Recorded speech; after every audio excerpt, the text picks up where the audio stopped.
Njengosotswebhu wenhlangano we-DA emkhandlwini wasebaqolusini, namhlanje sifisa ukuhalalisela uMrs Sibongo Kuhle Dlamini o-appointwe namhlanje umkhandlu ukuthi abe uMM wethu after ukuxoshwa kukaMnumzane uZG Dlamini ekubeni uMM walomkhandlu.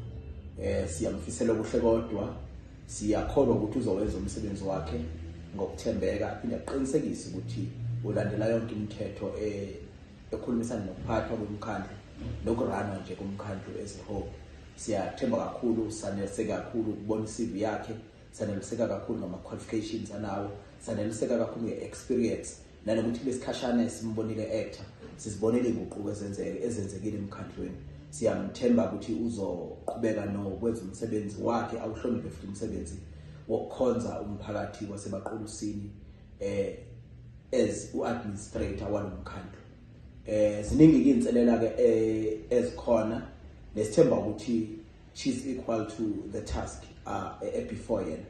Yiloko kakhulu esifisa nathi njengama political parties or njenge-DA wakho to continue to play our oversight role, uqinisekise ukuthi umthetho nanokuthi ama-services ayafika emphakathini ngendlela efanele, nanokuthi umkhandlu uthathe inqumo ekuyizona zona. Ngoba kuzokhumbuleka ukuthi i-DA eyafaka ama-complaint ngo-MM lo waxoshwa ngezinto ezithile ezagcina zimqeshisa u-MM. Nakulokho soqhubeka siyenze oversight ngale kokuthatha uhlangothi.